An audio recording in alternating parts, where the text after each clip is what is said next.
gonna bring you here sa middle para magandang frame. By the way, this is live stream. So all of your announcements, everything, Facebook Live there, Facebook Live there, and then everybody is just posting on socials. This is the best platform. And direct, tatanungin lahat, I'm gonna go straight. I love your dad, I love your work, you know, Birdshot and everything. Anong masasabi mo bago mo ipalabas yung trailer? Like, what can you share about the movie? Well, yun, ako very excited daw for this film, no? Kasi yung mga previous films ko, usually thriller genre. Ito yung first time ko gumawa ng film na para sa akin, personal rin siya kasi it combines two of my passions, no? Gaming and filmmaking. So I made a film about esports and it's from the 4, 3, 2, 1, friendly fire! Is everybody fired up? The final match is about to begin. Dala nito, Jack. Arguably the best project and data player in the world, Adrian Go. He Team Isla and signed with Korean Team Defcon. Our national team is not in a good place right now. Ryan, tara! They do his endeavor for his sacrifice. Naging boys pa siya. Coming on the flat, the point! Then sila Korea Team, Defcon wins! Team Isla, eliminated! Ayaw pumasok sa kukote ni Team Manager Sonia Wilson. Mas maganda, sabihin mo, Wait. papalit kay Adrian. Check mo 30, di ka rin match. You know, Giselle. When I first met you, I wasn't totally sure about you. Because I met a girl who wasn't sure of herself either. But I saw something in you that day. 50 pesos tatlong oras. Pupuntan kayo? You must be Hazel. You're the player behind Kaya. Ready up, Sandas. Take a chance with us. You were meant to carry this team. Fulfill your potential.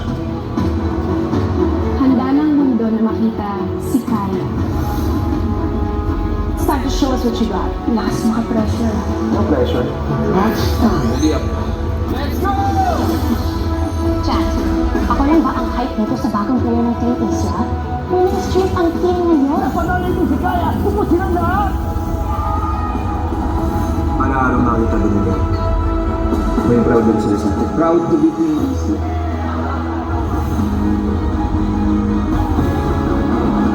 Ikaw ang nasalba ng buhay ko.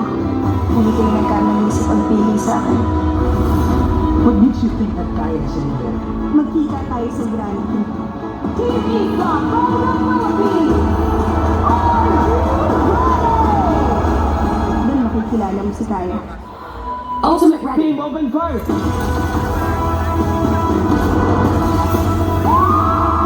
Don't forget, play to win. Congrats, wala pa nga kami sa ginawa. Aimbot ka. Aim lang, walang bot.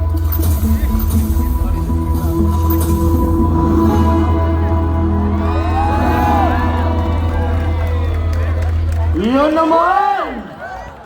You know, Flash, the audience here, hindi nila alam, sneak a peek there. Hindi nila alam where they're gonna look. I want to make this a very personal experience.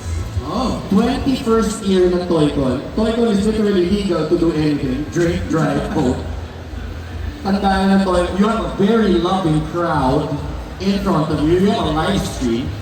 Okay, but meron akong questions. I'm gonna start off with a couple of questions.